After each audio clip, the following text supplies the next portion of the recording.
Hi there, so I think for already 3 days are getting lots of info dedicated to 7 Lessons Origin, and I'm really happy about that. I don't know about you, I hope you too. Because previously, at least for me, there was a feeling that they actually don't have a game in development.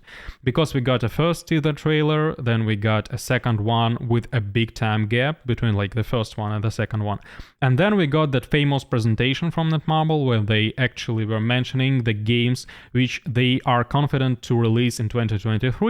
And spoiler, if you don't know that, there is no 7 Lessons Origin in that list, so at that point lots of people were thinking that game might be released in 2024, so we don't have to actually wait for some additional significant info like maybe next few months. But now we are getting, first of all, we can call it a big gameplay trailer, a first one, which was officially released on Netmarble global YouTube account. This is really important for me because at this point I hope that they will be releasing a one version of the game, not like a JP version or Korean version, and then maybe after a few months they will release a global one, because it causes some problems. It may cause frustration for the community because it really depends on how they will manage it.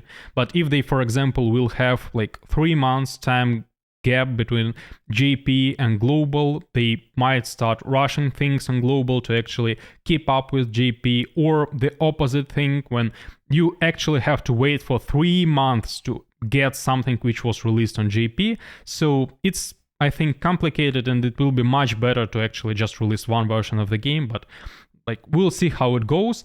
And except this trailer, we're actually getting lots of additional info, and I really suggest you following this Twitter account because they are showing an actual gameplay from some conference. There are like few these clips where they actually for 2 minutes showing some different things. They're showing the like loading screen for the game, which is also like looking really like the art style looks like 7 Lessons Grand Cross, which is also a game from Netmarble dedicated to 7 Lessons. And they like actually mentioned the whole 28 minutes like starting gameplay of 7 Lessons Origin, which we will be going through in this video. We'll be playing it on 1.5 speed, so because there is not that much content in those 28 minutes. If you want to actually watch it maybe even on 0.25 speed, I'll leave the link to this video in the description below. So let's start, and here let's make a deal while like the first cutscene is going on and there is no actual gameplay in it, so I'll put 2x speed. And I want to mention that yes, this game looks like a replica of Genshin Impact. I know like half of community is really annoyed when you mention that this game like was meant to be some replacement of Genshin Impact, and other like part of community actually constantly repeats that everything is stolen from Genshin Impact. So like I'll just mention this one time, and of course I agree that lots of things, especially gameplay things, are like really alike to Genshin Impact, but we won't be actually repeating that every time. So we are seeing like the actual start of the game when you are shown how you can actually, like, how we can say, discover the world. So like climb some rocks and just like go through the like starting location, some exploration of that. And here I don't know why, like for me the first like gameplay trailer which was released like a few days ago was looking not that good, but here maybe it's an effect of like not recording but like filming a monitor. But here for me like the game looks much better, and I want to mention this too. This is some development build, maybe alpha, maybe beta, so you don't have to actually like wait for game to have everything we see here to be in the same order, in the same like color palette. I hope you understand that. So lots of things actually before the game might change, and I hope you understand that. So like here we are opening some kind of a dungeon where we will actually have to do some interactive thing, which for me is kind of annoying because it's long one, but we'll see how it goes. Like this moment was actually like I think mentioned in the gameplay trailer, and here we have something where we actually have to like avoid some rocks or something like this, and I think it's too long, like for especially the start of the game. But anyway, there is like nothing that special. They are showing that you have a like HP bar on the left corner, on the like bottom left corner on the screen, and like for me, I'll like tell this now, even though the whole interface will be seeing like a bit after this actual gameplay moment, but like the interface looks okay for me. Like I understand that they might actually change it a lot, because now like all the abilities like are purple. Maybe they'll change them to like being, for example, debuffs being purple, healing skills being green, like attack skills being red, but we'll see how it goes. And now like I think this cutscene is is finished, so we might actually change the speed to 1.5 speed. Here we'll see how we actually can use attacks, and first of all Tristan has some type of double swords. Then I think he actually can change the type of the weapon. At least we can guess that from the first gameplay trailer, because he is using both like regular sword, claymore, and here we see like these double daggers or like swords. Here we activate something and get like a thing which actually will help us interact with lots of things, to actually do some puzzles, I guess, because in this gameplay we'll see that too. So like this thing is destroyed and we are getting that like purple thing. Since it's a cutscene and you'll anyway have to go through it, like while you will be playing a game, so there is no like sense in showing it on regular speed. You still can actually watch it if you want, like just by clicking the link below. And here we are getting our first enemies and seeing a gameplay of like an actual fight gameplay. And of course it's a bit different to what we saw in the gameplay trailer, because it's only a first fight, so there is no other units we are actually able to like interact with, swap. So there is no like those follow-up attacks which we will see like in this trailer a bit later. So we are just destroying those, actually spamming with our ultimates. Maybe it's not an ultimate, a regular attack which has stacks, like you can do like 2 or 3 of those in a row if you like get the stacks. And here the first boss appears, and like actually it's just a quick guide to how the bosses work in the game, and nothing that special, honestly. We just have to avoid some of his attacks. Yeah, we see the traces of the like attack going on, so nothing that's hard. Like he actually is killed really fast, and I think like on the half of his HP we'll get the next cutscene. So for now we have this like type of how we can say like our companion. I think it's only for this part of the game, so there won't be like an ability to actually play with 2 heroes and having one hero support us like we see here. Is just for this like tutorial, and then actually we'll just have to swap the characters. Here we have a cutscene, so let's speed up it a bit, since it's not that important. And actually I think this boss will have to fight with like during maybe the mid game or even in the end game. Maybe it will be like the regular boss you have to grind actually to get something, because we are not killing him, he is just on the other side of this gate. And now we have like another part of the gameplay which is really important, because during this one we'll actually see some puzzles and exploration of the like of diving and exploration of the like water thing. I don't know how they will actually implement this in the game, because if you think about that as a possibility to actually like dive anywhere, you actually have to make 2 games, like an open world game and like underwater world. But we'll see how it goes. Here it's actually the same thing, like there are play of that moment, so let's just skip that one. And here we have like the puzzle which we actually do with like that thing. So like we are just like moving those stones, rocks, I don't know how to say, those square things.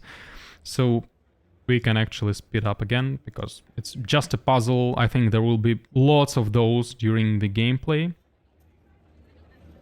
And maybe we'll even be annoyed at some point by those. So here the gate is open, and I think maybe in like a few moments we'll be getting to the water moment. So here we can actually like push those buttons with the rocks to actually not stand on those. Of course, if there are more than two, we have to do this. It's like not that interesting. That's why I actually mentioned that we have to watch it not on 1x speed. But anyway, so like for now we can analyze some things like how his attacks work, how like the actual unit is played, but I think lots of things will be changed in future, and the game, like the actual game, might look a bit different. We are getting some chests, getting some resources, books, I guess there, but it doesn't matter that much. I think they might change lots of things. So here we have a diving moment, which is really cool. Like I was skeptical about the whole diving mechanic, like during the first and second teaser trailer, because for me it was looking like they like had a great concept of getting like this underwater world, but then at some point understood that it's really hard to make it like an open world thing. So maybe it will be a more of a corridor thing when you can dive to some particular like water spaces, but not everywhere, because if it will be everywhere, of course you have too much water there. And now this exact like part of the game is like finished, and we are actually getting to the moment which at least I guessed was the start of the game if we judge by the gameplay trailer. Here where we actually start the game, we see the hawk, all of that like real things, and here we already see some type of an open world, a real one open world where you can interact with NPCs, do some other stuff, maybe even like ignore the main story and for 20 hours just go and explore the forest and other things. So we see the hawk actually escaping from the dragon, and here there will be an introduction of fishing mechanic. Of course, how can you release the game which is like to some point similar to other game without a fishing mechanic on the release? I hope they won't actually force you to like fish on regular base like in every second mission. Maybe it will be an optional thing, or maybe like during some daily commissions or just daily quests. So like a dialogue with some random NPC, which is, I think, even during this gameplay the guy just skips it, because what's the point of actually like speaking with him?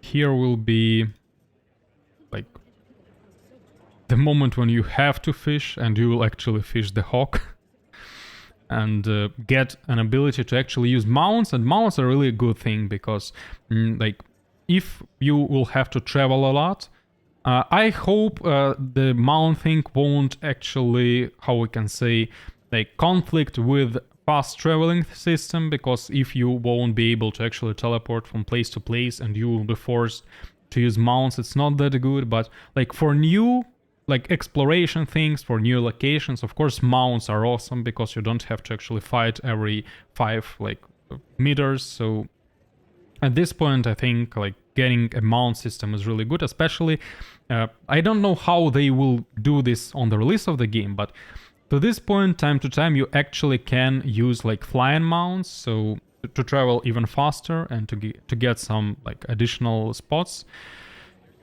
Here is the dialogue. We're showing the thing we found somewhere in the cave. So I don't know if you are actually like bothering reading those, or maybe you don't want to actually like spoil everything before playing the game. Here we got our first character, so from this moment we actually have like different characters, we can swap them. There is no companion like mechanic, even like more. Now we are having like different characters, and we can I don't know why. We can switch now the character because of course we are on the mount. Here we have of course gathering apples mechanic. How you can release the game? without fishing and gathering apples mechanic. So we see here some different units, and they have abilities which from what I understand, you can just simply switch the character like to the character you want, like here. But you can actually do some type of a follow-up attack when you like, for example, attack the enemy with the character which appears, and then the character you like selected before disappears, and you start playing the character you're using ability with. I don't know. I think this might be an ultimate, and this might be just an attack. That's why we actually like spammed with those. Here we have to select our mounts, and you see that there are lots of mounts potentially being released. Like of course, because they might be like for the premium currency. Maybe you will have even to summon for those, even though they have the same like idea. You just travel a bit faster. Like we are just discovering some things during this like moment of the gameplay. Here we can actually put on 1.5 speed, because like here will be the gameplay, like this thing is locked. So at this point I think it's like more a thing that you have to get to some point to actually start like exploring, like fully exploring the world. And after we get to Lioness, there will be much easier. So nothing that actually special, but anyway, like again, because of this effect of filming the monitor, it feels like better in terms of graphics than we saw in the real gameplay trailer. Of course, they are playing on PC. You don't have to actually wait, like you don't have to count that you will be able to play on with the same level of graphics on any like mobile device or anything else. Like I hope there will be a version for PlayStation, a version for PC, and of course a mobile one. But you have to understand that the graphics will really vary depending on what you're using. So here we are using like this step. It's actually a gliding, so it's not like a flying mechanic. It's not like in other like games where you can actually fly like to the sky and then just on a really high speed get to any like point of the map. It's just a gliding when you get to some high spot and then glide to other place. So this is almost the end of this part. So we just get to the city, and here, from what I understand, they cannot get to the city because the game is not ready to that point. So it's everything they can actually do maybe on this presentation. Again, it's presentation. They don't have to show the like complete game. They just show that there is a game which we are working on, and maybe it will even be released in 2023. There was like I think here on this Twitter account they actually mentioned that it might be a late 2023 release, but we'll see how it goes in reality. I'm like betting that this game will release maybe in early 2024. We actually will see. For now, that's all. I hope we'll be getting even more info in future, and I'll try to show all of that. So if you're interested, consider subscribing, please, to this YouTube channel, maybe leaving a like to this video. If you have some opinions, you of course can actually leave them in the comment section. For now, that's all. Thanks for your kind attention, and see you soon.